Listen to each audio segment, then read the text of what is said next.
What is up, everyone? We're smiling. I don't know why, because everything is just a total shit show. Hey, Michael, how you doing? Oh, I'm living the dream. Every week it's the dream, and I guess the good news is the government is functioning. It's open. The shutdown's over. That doesn't mean it's functioning, but it's there. It exists. And I guess that's a good thing, because that means that the Epstein files are coming out, and that's what everyone wants to talk about. That's literally everything. People have forgotten the fact that Democrats caved, and that the shutdown is.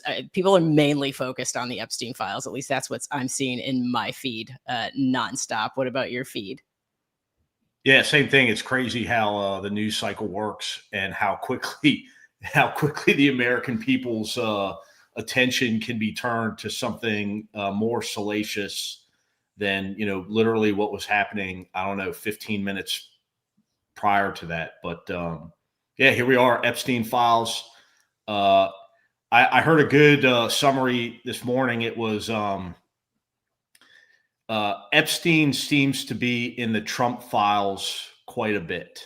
I think that is the better way to put it. And what's most compelling to me about all of this is that this administration, and we're going to get into it tonight. And hello, everybody in the comments.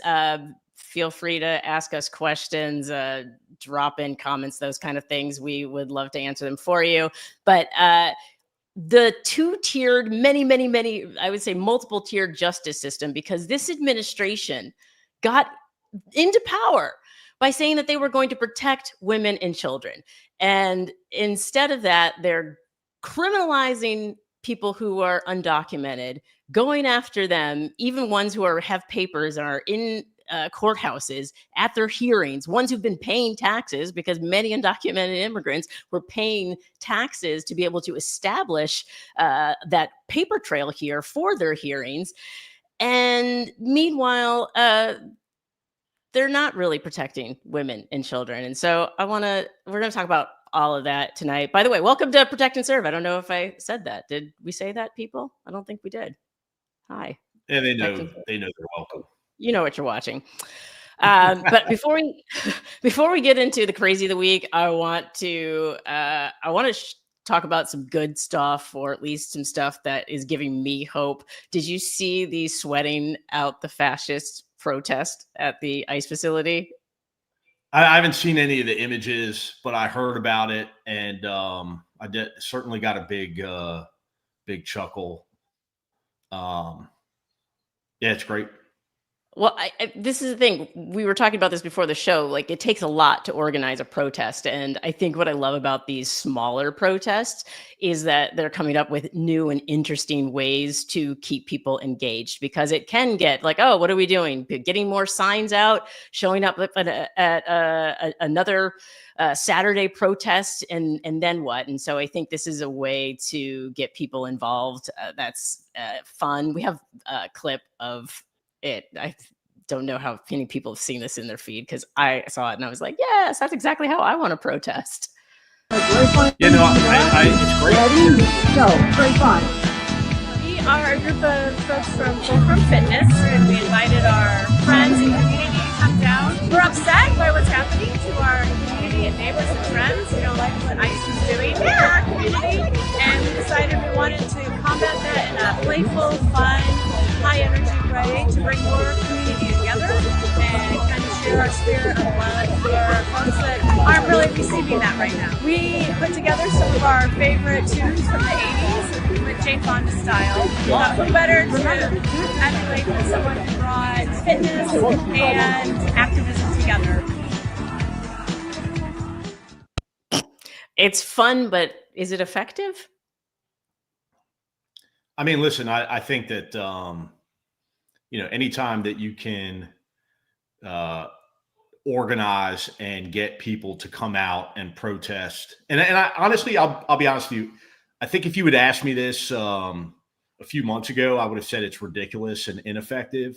But now I'm starting to kind of get it and buy into the ridiculousness of the protesting. And I think that it's, these are people that are doing it by design. It's counteracting the narrative from the Trump administration that these protesters are violent, that they are, anti-American. And I think that it's showing other Americans that, hey, listen, like, these are just average everyday Americans that are turning out to protest what they view as, unlawful and inhumane behavior. Most of it being perpetrated at the hands of ICE and Customs and Border Patrol. So are you telling me these aren't Antifa activists trying to destroy things in leotards? That's not happening? Yeah. Well, first, like, in case anyone hasn't gotten the memo, there's no such thing as Antifa. There's no organization called Antifa. Antifa, Black Bloc, all of these are terms that law enforcement assigned in a colloquial manner to individuals that would show up and wear all black and black masks and kind of infiltrate peaceful protests or otherwise peaceful protests, and throw bricks and other things at police officers and destroy property. That's where that term comes from. But there's no organization, and I mean, I was a cop for 20 years, so you tell us about it. Yeah. Well, and that's the thing, that narrative that they tried to push when they decided to name anyone who was against the Trump regime as a Antifa terrorist. Notice that narrative has kind of slipped out of the news cycle, possibly because of protests like these. People see this and they go, okay, it's starting to seem almost corny that the Trump administration is sitting there and talking about all the danger, the threats, because if that were the case, we would see those videos. We would see videos of people and I actually haven't seen much of that. All I've seen is ICE attacking people who are trying to prevent their neighbors from being snatched up. But I haven't seen people out and out hunting ICE as they claim to be hunted right now. Like, that's insane. I think they said 8,000 attacks are up 8,000% is some of the numbers, which you can't trust any of the numbers coming. Right. I mean, that's a incredibly good point to make. It should be made over and over and over and over again. No Kings 2, October 18th, brought out more than 7 million Americans in protests against the administration. There was not one single arrest that was attributed to those protests that was made on that day, and which is an incredible feat given the fact that it was a record-breaking protest. It's the largest protest ever in the history of this country, and nobody was arrested. And with the way that this administration loves to put together these little, fetish films so that they can tout their, whatever it is that their law enforcement is capable of. There would have been ample videos of any type of property destruction, of any type of, assaults against police officers, and there was absolutely none. And so I think we've dispelled that narrative that people that are standing up against this administration are anti-American, or that they're violent left radicalists. Yeah, I think if anything, it's fed up soccer moms, suburban moms, families, workers, and then a rapper. Our weird news story of the day: the "Arrest Me Daddy" protest rapper guy actually got arrested, and he was detained briefly and released with no charges. But if you haven't seen the "Arrest Me Daddy," we can roll it.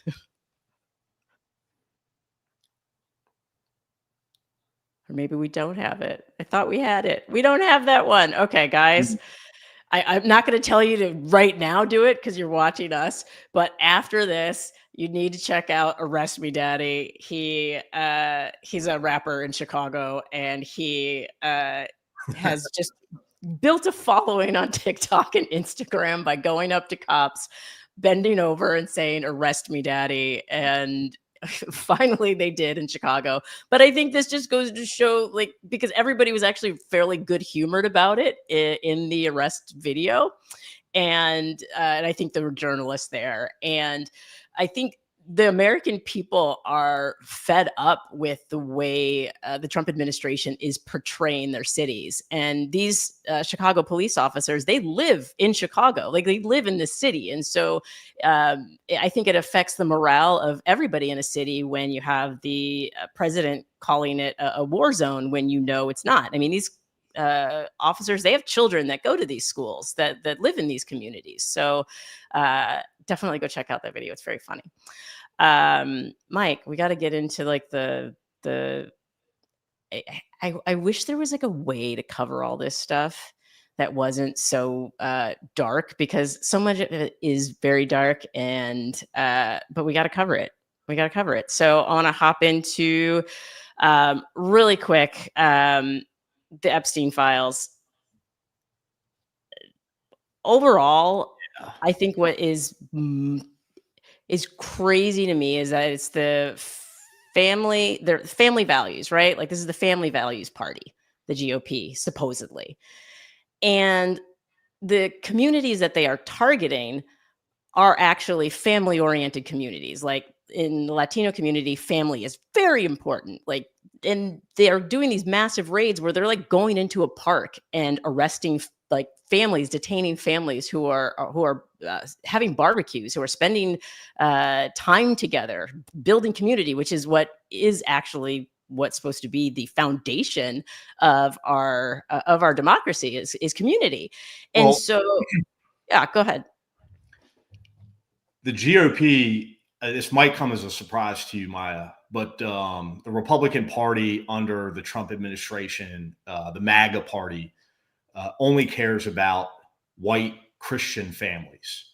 So if if they're black and brown people, if they're non-Christian, or if they're families that just simply disagree with this administration's policies and ideological standpoint, then it's okay to send in, armed to the teeth military style law enforcement officers, and I use that term loosely, to terrorize them and kidnap them and hold them for indeterminate amount of periods of time until they get their papers in order, or until the administration sees fit to kick them to the curb. Well, and what do you make, like, is MAGA at this point, the MAGA base, they're realizing the groceries aren't any cheaper, and that the targeting of immigrant families is not making their lives any better. And yet they were at one point screaming for the Epstein files. Do you think this is going to start to wake up more people? I saw Tim Dillon on a podcast talking about the fact that it all the whole narrative seems to be falling apart for the Trump administration. Do you think this is going to make a difference as far as the base starting to go, you know what? I think This is I think you'll start to see, as we have seen, people that have a public persona, people whose livelihoods depend on their credibility with the American people or with their audience. You're going to see them distance themselves from Trump and from the administration. I think that, like, in my mind, in my personal lived experience with the hardcore MAGA base, is it has nothing to do with anything other than racism. And so, even they would be willing to look past a president who, at best, did quite a bit to protect pedophiles, at worst, was a child predator himself, in furtherance of their white Christian nationalist, movement and efforts. And yet he's flip-flopping because now he's talking about, we've got to bring in more H-1B visas because there's not enough talent. And this is the same thing that Vivek Ramaswamy got skewered for when he called American people, he said, were mediocre. And I thought they were going to banish him completely from MAGA for that. And so it's the story now that they're telling themselves is so damn convoluted, and yet they continue to believe. I mean, he has, the one smart thing that he did was he surrounded himself with individuals that are so tethered to him, whether it's out of pure loyalty, which I don't necessarily buy. I think that there's more to it than that. I think he has things on these individuals themselves. What that is, like, I'm not a conspiracy theorist, but I would imagine that. Kash Patel would never be the director of the FBI or hold any meaningful office in this country were it not for Donald Trump. And so, he's been squeamish in the past couple of months, but even you see him and Pam Bondi and a lot of the others who are willing to try to, rewrite the narrative of this moment in the hopes that Trump stays in power. And I think probably part of that has to do with the fact that they know that they've done things that are illegal. They know that they themselves have committed crimes, probably some pretty egregious crimes. And so they need Donald Trump to stay in power, because if he it's like Steve Bannon said, there's a hell of a whole lot of people in this room that are going to go to prison if Donald Trump doesn't become president in 2028. And I believe that. There's a hell of a lot of people in this administration that are going to end up going to prison because they committed crimes on behalf of Donald Trump. Right, which is why they're willing to do everything and anything to stay in power. And one of the things that's freaking me out lately is all of this surveillance tech that is coming out. I can't even keep up of the number of apps. Do you remember the movie Enemy of the State with Will Smith? Yep. And this was way before, like, I think GPS and those types of things came out. And I remember they were able to, like, track him on a map. And it just blew my mind. And I was like, oh my God, that would never actually happen here and yet here we are. There have been multiple stories that have come out that they have this app, Mobile Fortify, which uses images of people's faces and fingerprints to identify people in the field. Now, every time, you go through the TSA and they ask you, you can get your photo. I've always said no, but then once I was in a rush and I said yes. And now I'm like, oh my God, my face is in a database, even though they said they were going to erase it.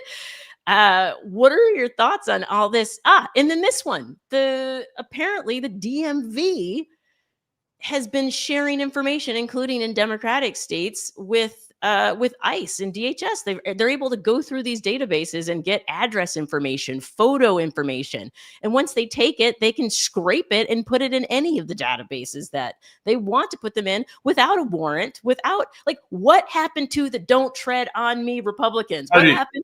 Where are they? The words right out of my mouth.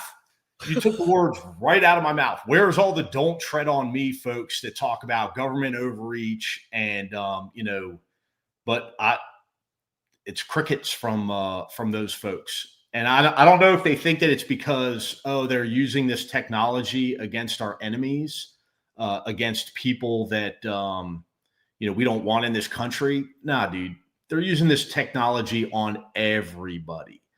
But I listen, I got fingerprinted when I joined the police department. I'm a pretty well-known person.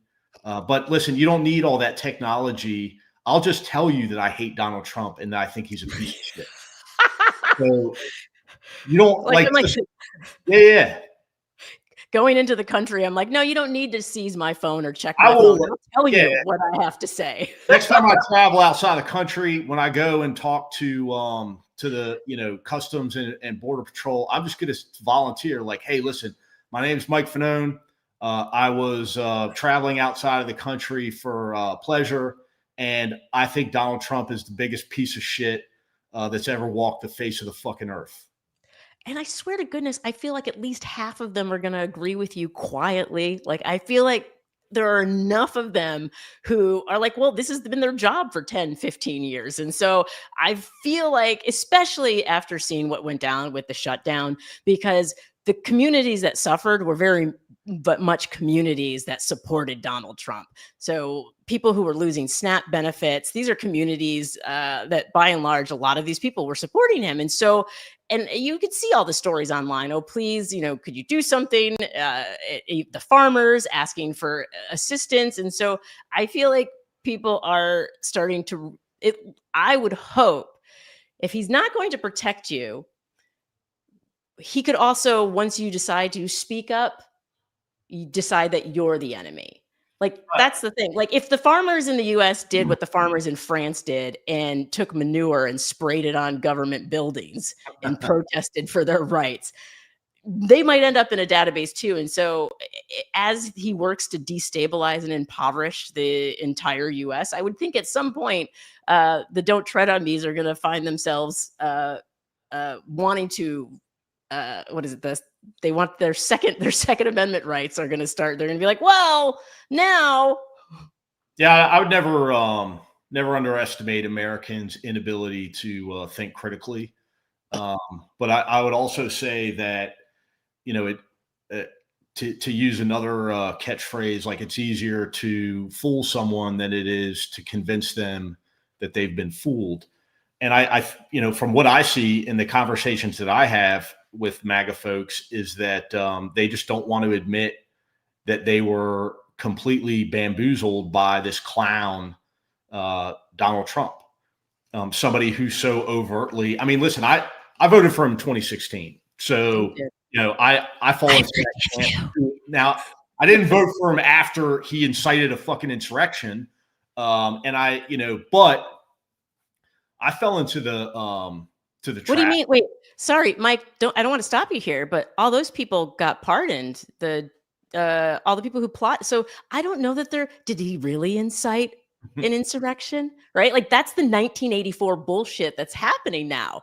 Is the rewriting of history? They're saying no, we're going to pardon all those people. Like, does that just like? It wasn't even on the list of things to talk about today, but I wanted to ask you about it. So there's always room for insurrection talk. The same people, I mean, there's been a million justifications for why it wasn't an insurrection. It wasn't an insurrection because they weren't armed. Well, that was bullshit. There were lots of fucking guns there that day. I don't know how to tell you any other way than that. It's a fact. Then it wasn't an insurrection because they didn't succeed. Okay, this is my Instagram reaction face. Yeah, but and then it was Antifa, then it was Patriots, and now it's like it never happened. I don't think people buy into that. I think that people just don't care. And I'm not to say that the vast majority of Americans feel that way, but I think most people just don't care. Most people in this country don't care if it doesn't, affect them in a very immediate way. They just don't care. There's just this, this culture of indifference in America, which I think is why you don't see people burning down, the White House in response to the way that Donald Trump has gone about enforcing this immigration policy, which is so blatantly inhumane. It goes against, fuck your Christian morals. It goes against just humanity. Mm-hmm. Watching people be beaten, pulled out of vehicles, and then watching this ass clown Bavino celebrate it and talk about, and then going into these cities and talking to his cadre of ICE agents as if they're a gang. Like, whose city is this? It's our city. What are you talking about? You're in an American city filled with American citizens. Yeah, I can't wait. I can't wait until Bavino is behind bars. I can't wait. I'm going to visit him as often as I possibly can. We could possibly send him letters, things like that. And Chicago. Chicago's my hometown. I'm from the suburbs, and so to see Bovino and his little gang of misfits in front of the Bean, which is like, first of all, it's the Bean was actually, and there's several pictures from this, but they went there as if they were on a fucking field trip. Like, and during this week, it was rumored that they were going to be leaving Chicago. So I was like, okay, this is like their little touristy visit that they're gonna take a pic and bounce.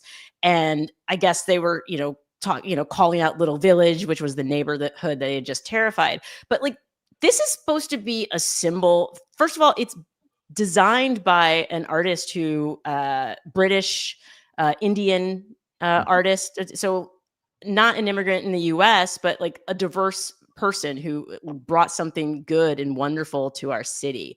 And to see them in front of it, basically like defiling it just by their presence. Like, this is a place where families gather, and it's a symbol of Chicago from all over the world. And so when you want to talk about the numbers that they're hiding, that this government is hiding, tourism is down all over the place. Because if you're French and you're like, gee, I wonder where I should visit on my vacation, and you see this is a picture that comes up when you look up the Bean, you go, why the fuck would anybody want to go to Chicago? Why would anyone want to be in any of our cities right now where they're terrorizing people? Like, this is disgusting.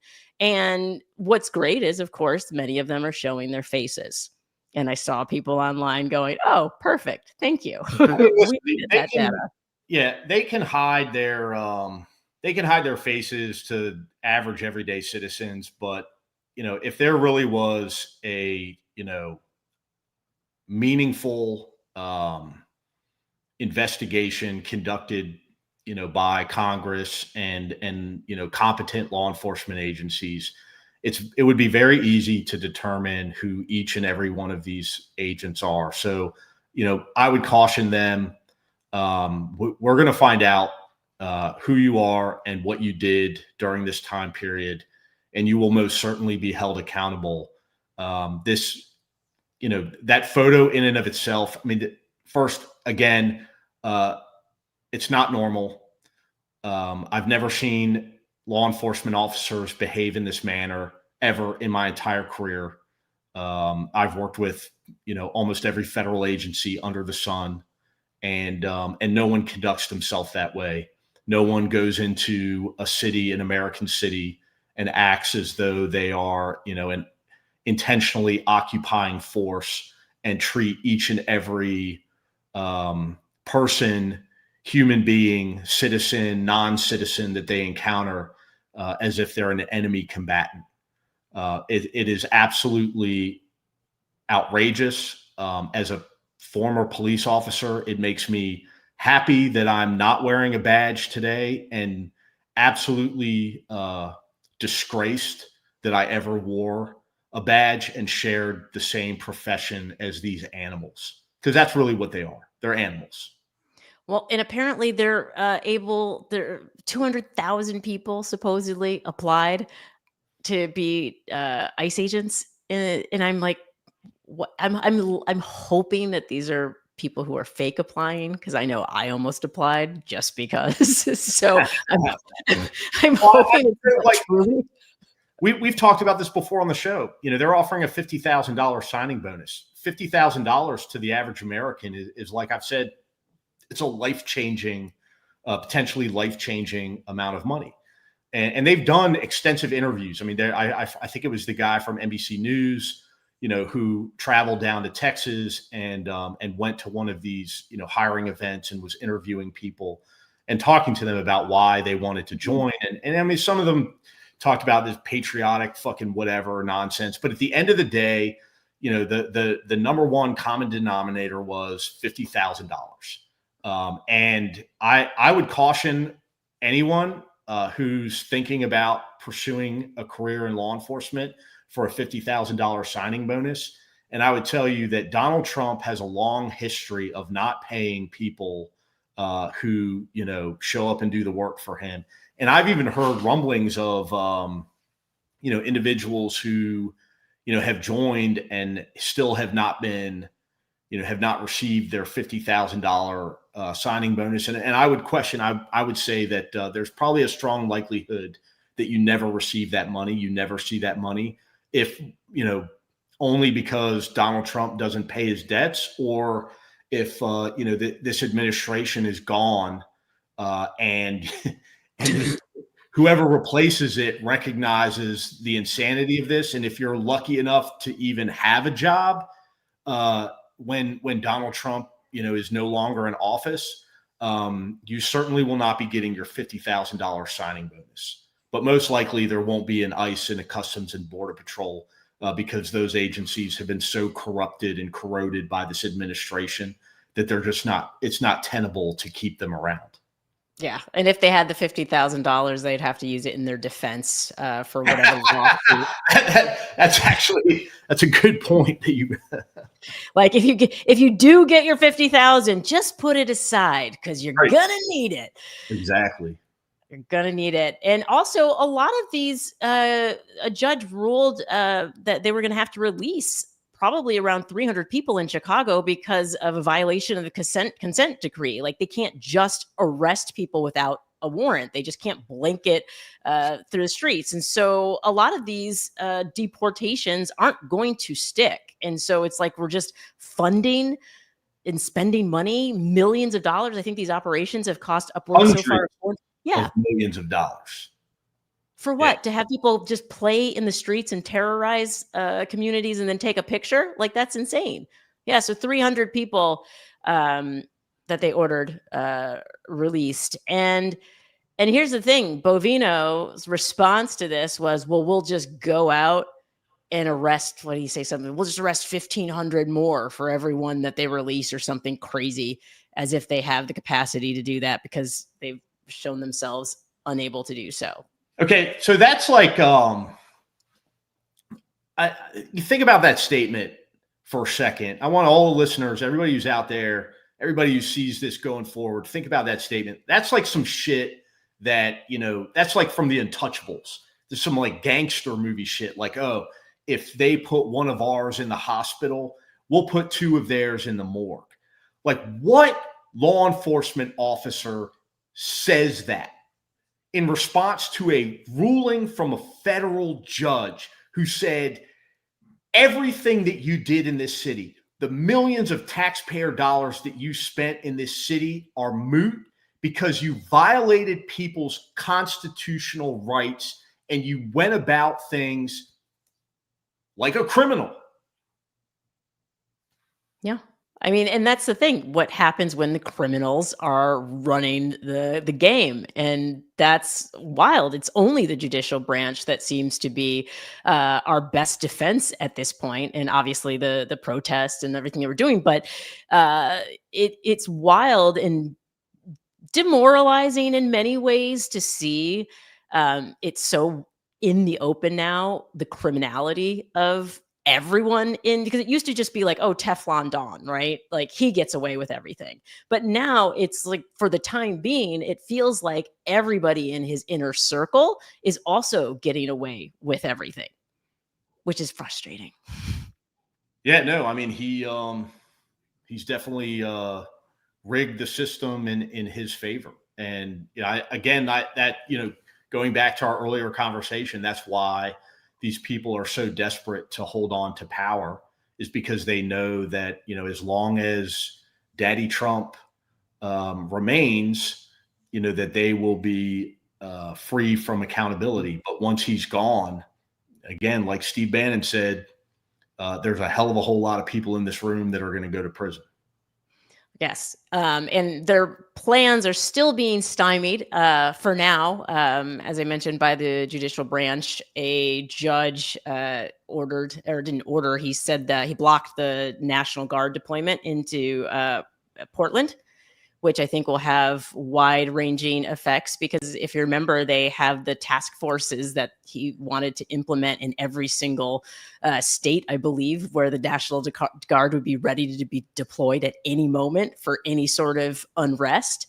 And now I don't think they'll be able to pull that off, because this is, if a judge ruled it's illegal, I mean, obviously they are appealing, but at least there are people who have their wits about them still, that are still saying, no, there was no reason to deploy the National Guard. The local police can handle this. And so at least that's saving our tax dollars in some way, and our sanity, perhaps. Yeah, no, I mean, the one silver lining I take away from all of this, everyone out there, we're all enduring this together, is that there are, tens of thousands, probably millions of Americans who are fighting on all of our behalfs in the court system, and, and in every area they can, in attempts to stop or at least slow down the abuses, the inhumanity of this administration daily. And I know we're about to run out of time, Maya, and I'm going to take a point of privilege. People always ask, like, what can I do? What can I do? And, we had no kings, and we had these tremendous turnouts. October 18th, I was there in Washington, D.C., more than 250,000 people, 7 million nationwide. I am participating in an organized protest coming up at the end of this month. It involves the organization Flare. Many of you may be familiar. They've maintained a presence in Washington, D.C. since May of this year. We are calling for the removal of Donald Trump from office, the impeachment, conviction, and removal. And we are going to be, it begins on November 20th. We're doing a day of action. It starts with congressional visits. We're planning to send groups of 1,000 into the different congressional offices, buildings, to meet with members of Congress, to try to get their commitment to vote to impeach Donald Trump. The 21st, we're going to have a comedy show. And then the 22nd, we'll have a concert and a protest and march in Washington, D.C. The goal here is to replicate the numbers that we saw on October 18th, but in one concentrated location in Washington, D.C. And listen, I know a lot of you, it's difficult to travel, especially times like this, and the economy being the way that it is. If you can make it, please do. If you can't make it, there are other protests that are taking place, namely the blackout, which is, boycotting any type of, buying or anything from, major distributors in the country, and trying to shut the economy down as well. So please, if you can, I'll be there the 20th, 21st, and 22nd. There's going to be a whole host of others. Dropkick Murphys is going to be performing a free concert. So if you can make it out, please do. I'll be there. I'd love to hang out. And thank you. Yeah, I want to say thank you also to everyone for just being in conversation with us as we try to break down all of this insanity, because there are so many stories that we could be doing this nonstop all day, every day. But I think it's important to highlight the fact that we have to have, and this is why I'm so glad that you are doing this protest, Mike, we have to have a better future for us on our vision board. Like, I think a lot of people might go like, oh, but we'll never get rid of him. He'll never get impeached. He'll never be held accountable. And if we say that, then that's just giving up. I mean, they've been working on their plans and their Project 2025 for decades. And now we see what happens when they put their plans on a vision board and pursue it relentlessly. Well, we need to put our plans on a vision board and pursue them relentlessly. So please believe that we can have an America where we all feel safe, actually genuinely safe, and not whatever the fuck it is that's happening right now, because it doesn't feel good. So thank you for joining us all, and we will see y'all next week. That's right.